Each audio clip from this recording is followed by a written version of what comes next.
Hello and welcome to chapter 10. The name of this chapter is Formal Letters and Official Communication. This chapter is for the writing skills part in your paper. Writing skills is going to take about 40% of total marks weightage in your paper. So it is very important that you focus on all the chapters that require your writing skills to be really good.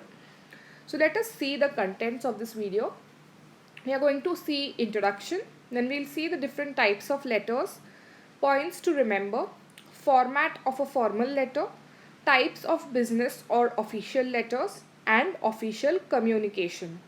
In your module there are two parts, part A and part B, but I have combined those two parts because part B is really small. It's just of 5 pages, so I have combined it in this video itself. Let us begin. What is letters or what is communication? Letters are a traditional and popular method of communication. A letter is a written message which is sent from one party to another and contains important information. So basically letters have been used since many years. Even before posts came into existence, letters were already in existence. Messengers used to take the scrolls of paper from one king to another and pass on messages in written form. So, one of the most important aspects about a letter to be remembered is that it is a written message and it is sent from one person to another. Now, there are different types of letters. Mainly in our syllabus, we are going to see formal letters and informal letters. So, let us see what are these two types of letters.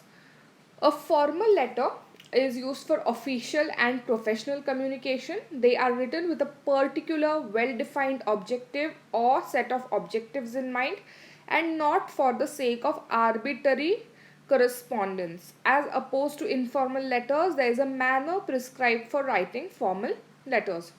So basically, we understand from this definition is that a formal letter is written first of all for official and professional purposes. It is written with a particular purpose or a defined objective in mind, and it has a prescribed format of writing letters. It has a particular well defined format. Whereas from this definition we can make out that it is not so for informal letters. Now, informal letters are letters written to people we are familiar with, like relatives and friends. They are used for casual and personal communication. While writing informal letters, we can make use of a personal and emotional tone. There is no specific format prescribed for writing informal letters. So, from this, we can understand that informal letters are written to people we know or we are close to. So, they may be our parents, relatives, or friends. The language that you can use in a informal letter can be personal and it can have an emotional touch to it, and there is no prescribed or fixed format of writing informal letters. You can write it however you want. But in this chapter right now we are going to focus only on formal communication. So let us understand what are the formal letter categories. They are business or official letters, letters highlighting civic problems or job applications. The thing that you need to understand about formal communication or formal letters is that they follow a path of communication, meaning that a person, for example, if he is a laborer or a worker, he can communicate only with his supervisor. The supervisor can communicate only with the manager. The manager can communicate only with the department head, and the department head will communicate with the let's say CEO or the director, and then that person will communicate with the head of the entire organization. That is how a communication in a formal setup will flow. There is always a fixed flow of information happening in formal communication. So the letters will also be written in the same manner. Now, we are seeing mainly three types of letters that we are going to cover in formal letters category. First is business or official letters, which will be inside the organization, within the employee, employer-employee, or within the employee and the customer. The next one is letters highlighting civic problems. So these letters will be written to municipal corporations or police department and people who take care of our society in general. Then there are job applications which you will really need to be careful with, because a job application gives your first impression to the person who does not know you at all. So the language that you use in the job application, the words that you're using, the tone of the letter is very, very important. So let us understand how to go about writing these letters. First of all, what are the points to remember while drafting a formal letter? To draft a formal letter, first of all, you should know the specified format. We have been writing letters in school since like 5th standard, I think, 4th or 5th standard. So we already sort of have a little bit idea of what the specified format is, and the module also gives you the specified format. Then leave enough space between paragraphs. Leaving enough space between paragraphs ensures that your reader is able to read clearly, understand the message clearly, and it gives him time to grasp whatever has been written in the letter. So, enough spacing is a very, very important aspect of formal communication. Keeping the language simple is another important part, because not necessarily everybody's English or the language in which you are communicating will be as good as yours is. So, writing in simple, clear words will communicate the message with a more clear and proper objective. The person in front of you will be able to understand you better if you use simple, understandable language. Do not complicate by adding business jargons or technical words or even difficult or high level of language. You should add details and information that you're talking about. Whatever you want to communicate, it should be complete information should be given. You should know what are the important points of the communication that needs to be sent, or the message that needs to be sent should be complete in all respects. Always be gentle and courteous. Very, very important. Then check for grammatical errors. Grammatical errors are your spelling mistakes or even punctuation marks. Very, very important in written communication. Now we will see the format of a formal letter. Originally, the format of a formal letter would be writing the sender's address on the right hand side corner, and then the subject and all that would be on the left side. But now, since we are all in the computer era, we write everything aligned to the left corner. So the sender's address is very important, because if the person wants to revert back to you, where will he get back to you? Therefore, sender's address is very, very important. The sender's complete address or contact details must be added at the top. If you are making use of the letterhead of the company, then contact details will be present on the top of the letter. So, contact details complete matlab including pin code, including your mobile number, email address also these days. Especially if it is on the letterhead, all these things are very, very important. To have complete information about your company or about yourself on the letterhead is a topmost important information that should be included. This is about the sender's address. Then date. Dates are important in formal letters. Why?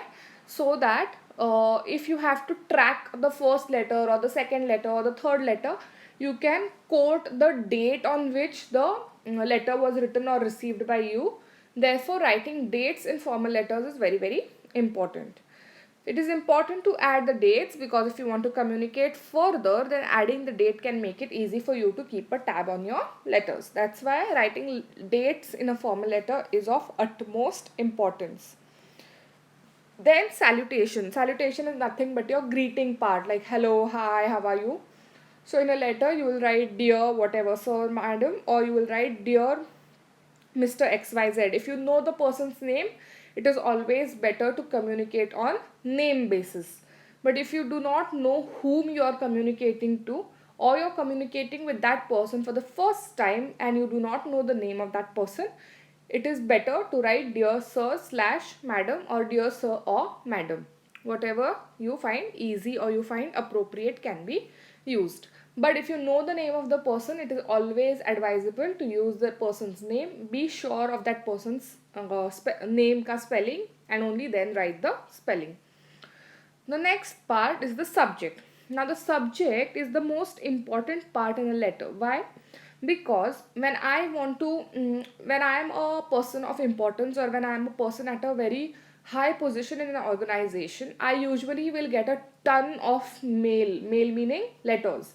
I will get a lot of letters from different people, and many times what happens is these people only read the subject line and decide whether they have to read the letter further or not read the letter. So writing exactly what your letter is all about in the subject is very important. So the subject is entered immediately after the salutation. It is a brief statement of the issue or matter that the letter is related to, and it must attract the attention of the receiver and help him understand quickly what the letter is going to be about. So basically, in short, in one sentence, in 5 to 6 words maybe, you have to explain what the letter is all about. It should get the reader's attention in minimum possible words. Keeping the subject brief is of very important to make your letter attract the receiver's attention and to help him quickly get the gist of your letter. The next part is the content. Now, a letter is usually written in 3 paragraphs or 3 parts, let's say. First part is the introductory paragraph, wherein you will quickly and simply summarize what you want to say so that the reader will focus on it or act on it. And the sooner you do this, it is always better. So the person does not feel like he's wasting time reading your letter. The body or the second paragraph, it is in detail. It will describe the problem, or it is going to describe what you want to say in a lot of detail. But don't exaggerate, don't give too many details which are not required. Use simple language that is easy to read and understand. The next one is the conclusion. The conclusion is where the writer is explaining his purpose of writing and explaining what he expects the reader to do about his problem or about the issue that is being handled in the letter. The writer should always hope for a positive reaction or reply and must use terms like thanking you, with warm regards, yours sincerely, whatever. Or I hope that you can oblige, and such words you must use in the conclusion part of it. Then comes the complimentary close. Complimentary close is what? Towards the end where you will write your name and sign. That is the complimentary close. It is the term prior to your signature in a letter. This phrase shows your respect and appreciation for the person who is going to read your letter. So basically, whatever respect or whatever you want to make the reader feel from reading your letter, it comes in the complimentary close. The official ways of closing a formal letter are yours respectfully, yours sincerely, yours truly, with appreciation, with sincere appreciation, or with sincere thanks. Also, you can say with warm regards, with best regards. These can be used to end a letter. The next one is types of business or official letters. So there are many kinds of letters that you would be writing in your professional lives. The first kind, or the kind that is used more often, is the letter of enquiry. Now, from the name itself, you can understand enquiry means you're writing a letter to ask for more information. You're seeking more information. This could be for people looking for a job, or if you want to enquire the price of a product or a service, you will be writing letters of services. So let us see what is on the slide. A letter of inquiry is one of the most important types of business letters. These letters are written to gather information from various sources about people seeking jobs, prices of services and products, etc. They help the receiver decide whether they should give jobs and promotions, grant credits, or enter into contacts. They may also be written to third parties asking for information about jobs or about organizations wishing to build a business relationship. So basically, these are written to gather more information about a particular job or about a particular product, service, or even about a particular place, maybe. So they can be written to third parties also, or they can be written to directly the person who is going to give you the service or the product or giving you the job. They are hoping to build business relationships through the letters of inquiry. So in this type of a letter, it would be better to use correct grammar, to use good English, to uh, give a good impression about yourself, to use sort of courteous and respectful language, because you're wishing to build more relationship with this particular person or organization, right? The next comes yeah, so let us see what you should do when you're writing a letter of inquiry. You should give a brief introduction about yourself with the name of your organization. Provide the details about the subject of inquiry. Present queries in bullet points if you require a lot of information. And mention the deadline by when you require the information. So uh, the points that you need to remember while drafting a letter of inquiry is, first of all, you need to introduce yourself and give your details in brief. The next one is you have to provide the details about the subject of inquiry. What are you seeking more information about? So you give those details. And if you have a lot of questions, it is always better to put it in bullet points so that the person who's reading the letter is able to clearly understand what all he needs to answer. And you need to also tell him or her when latest can you receive the information from that person. It will help that person to communicate with you before that date that you have mentioned in the letter. Very, very important.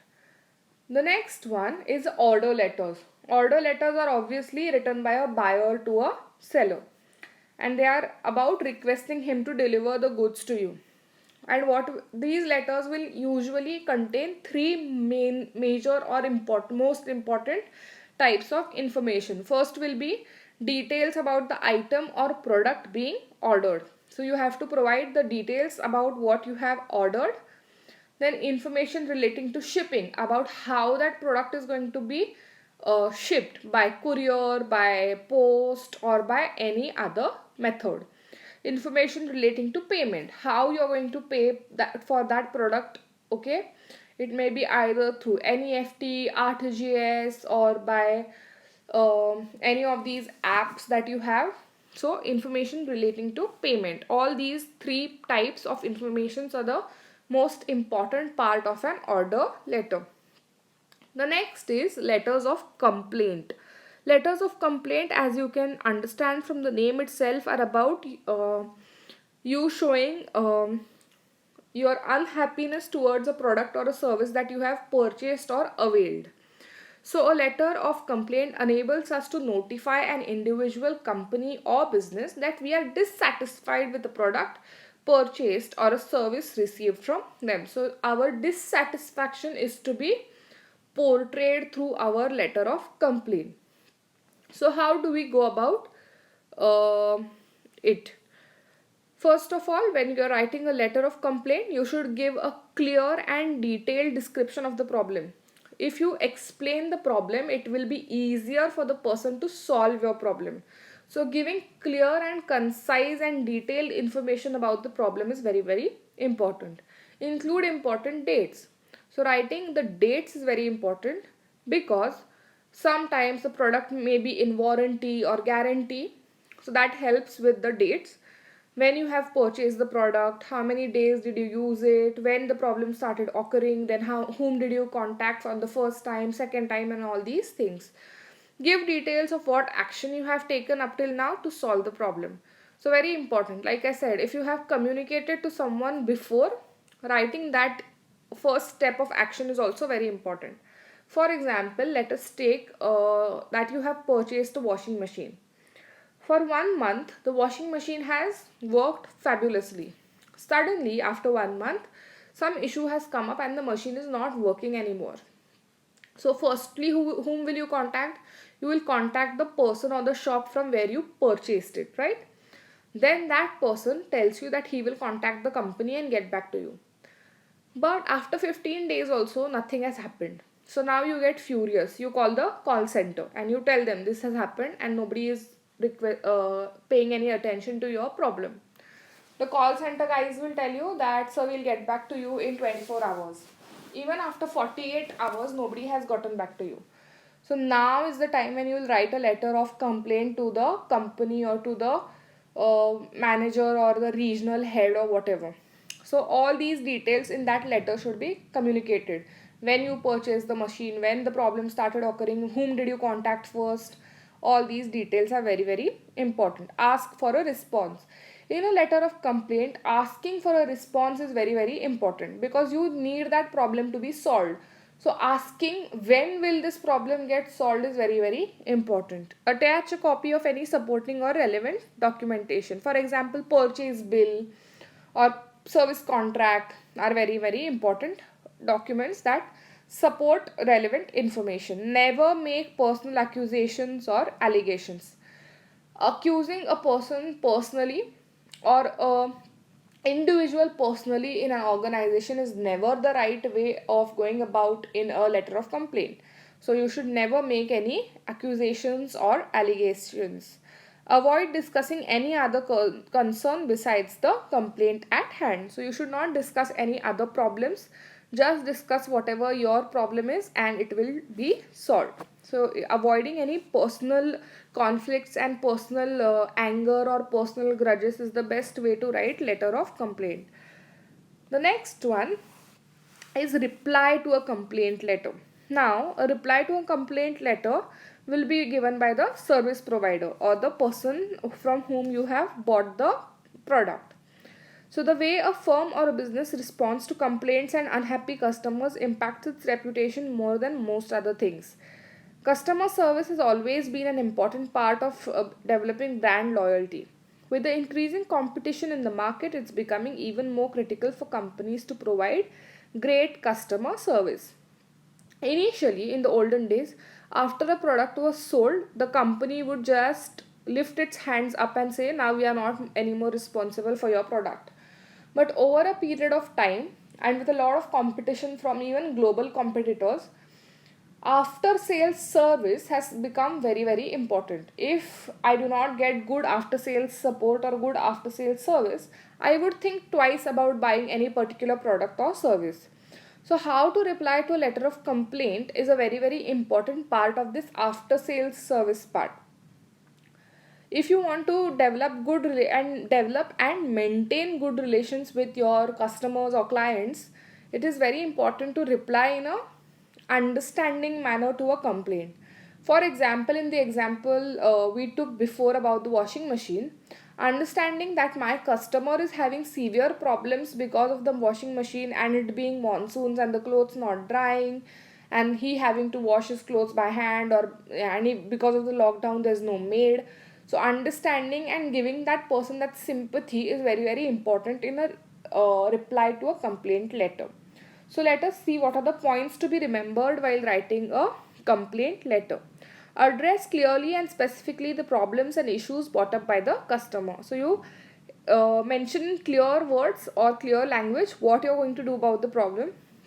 Acknowledge and apologize for any error that occurred on your end.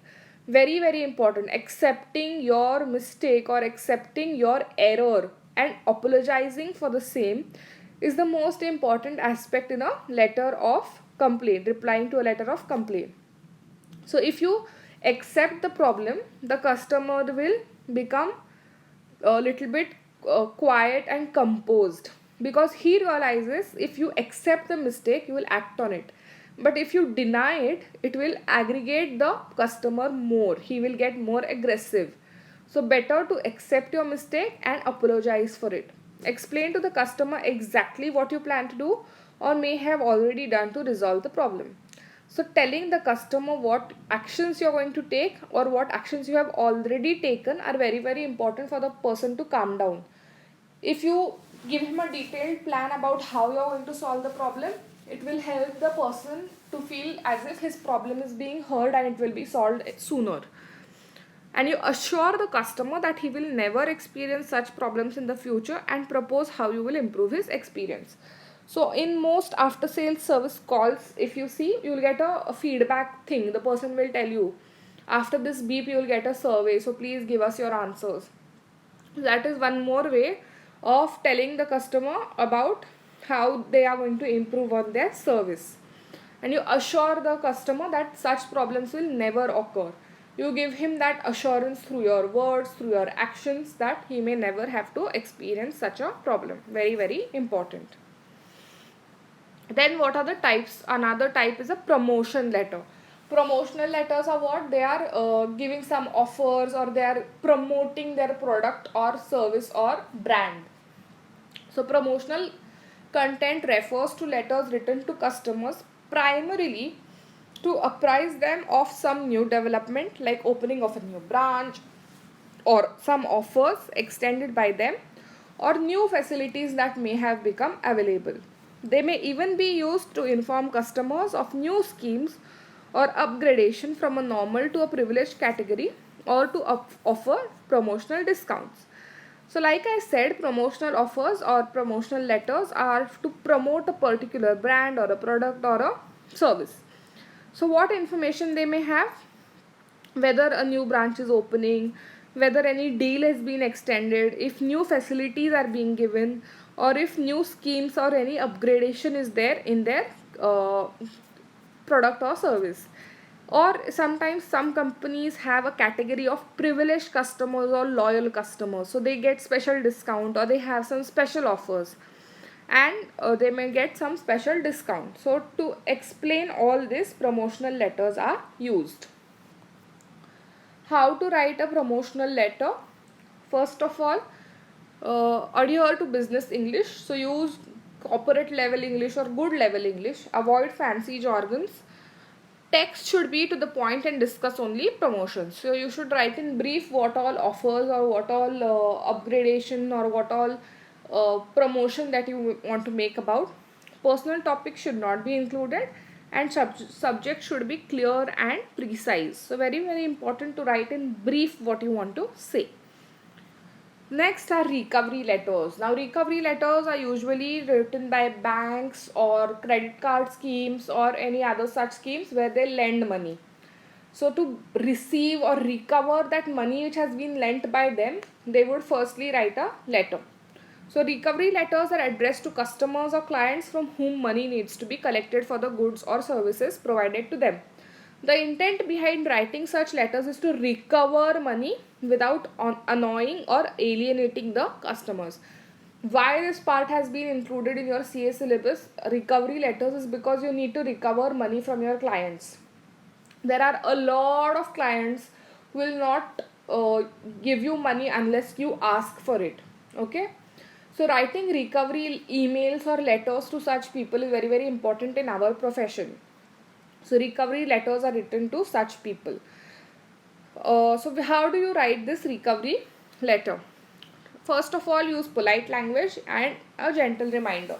So you should write in a simple language, or the email should begin, this is a gentle reminder for you to pay our fees which are due from you for the period whatever 2019 to 20 or whatever. So use simple and polite language. It should have a gentle reminder. It should not be demanding. The tone of the letter should not be demanding. It should be gentle and polite. Accusatory or threatening language should be used only when things are beyond control. So don't use very strict or threatening language to on the first attempt or second attempt. You use it only when the person has not paid you for a really long time, or has been avoiding your calls, messages, and all these things. State the reason for dispute, error, or payback. Give your reason why you are writing this email. If there has been a dispute, if there has been an error or some payback has happened. State the legal action that could possibly be taken. For example, you can tell them that you will go to consumer court, or you can go to the CA forum or whatever. State the legal action that you will take. Do not use official recovery letters to vent out personal enmity or hatred. So do not let personal grudges come into your professional lives. Keep the language formal and business oriented. Write in a formal and business type of a language. Don't get personal in your recovery letters. Next one is official communication. Official communication is what? Like I said, official communication is nothing but formal communication, and it is communication that is happening within the office or within the corporation or within the company or organization. Nowadays, what is happening, since the size of organizations is increasing, it becomes important to communicate a lot of messages or content through letters or emails or such type of methods of communication. So it can be segregated into memorandums, official circulars, and office suggestion boxes. So now we will understand how a organization or a company communicates within the organization. Up till now, we had seen how the organization is interacting with people outside the organization, right? Now we are going to understand the within the organization communication. Now this is the second part or the part B in your module. So we are going to focus on that right now. There are only two parts in this. Like there are only two small things that they have included in part B. So I'm going to focus on that right now. The first one is a circular. Now circular is for people in general about in an organization. So it is not related to a particular person or a particular part of an organization. It is in general for all the employees of an organization. So let us understand. I'm going to read from the slide. Office circulars are generally those letters which are circulated to a huge number of employees in an office, conveying a special message or an instruction that needs to be followed in the future.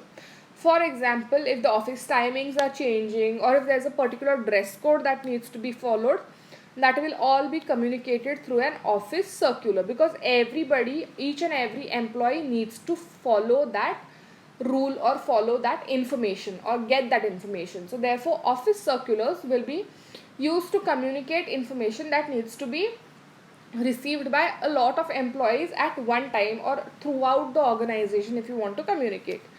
These types of letters primarily focus on the business issues and hold a certain degree of importance amongst the employees in an office. So you'll only communicate business issues through office circulars. The information conveyed through a circular may vary anywhere from an invitation to a meeting to important issues like impending meetings. So circulars may have different types of information about maybe a meeting or about impending meetings. Impending means if any pending meetings are not held or not conducted, then they need to be done at an immediate or absolutely quick basis. So these information will be communicated through circulars. This method is seen as an effective method of communication as it disseminates an issue to a huge number of people. It is an indispensable tool which is both cost effective and formal, and which reduces the effort of management considerably.